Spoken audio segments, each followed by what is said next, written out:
Before you start installing modules on your system, you should check which is the appropriate module installer that you should use.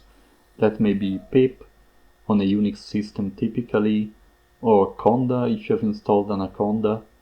And you should also check whether the module is already installed, or maybe, as in the case of Linux systems, some modules have been installed through the distribution package manager for the Unix distribution rather than the Python distribution.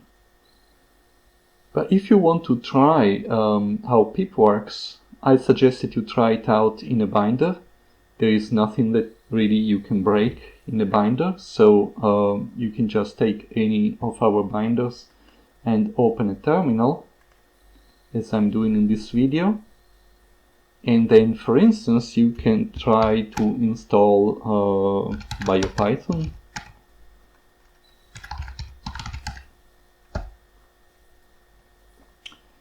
You see, pip is automatically downloading all the dependencies, and it tells you it has successfully installed the library.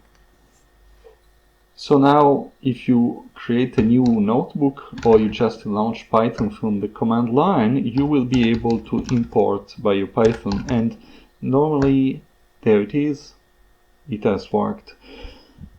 So normally, the name of the package that you need to pass to pip for installation is the same as the name that you need to use for importing the package, but BioPython is an exception, and that's why I picked this example. So if you want to use BioPython, you actually need to type import bio with an uppercase B. And this is pretty much, as I say, an exception. Okay, so we can quit the Python interpreter here and close the terminal.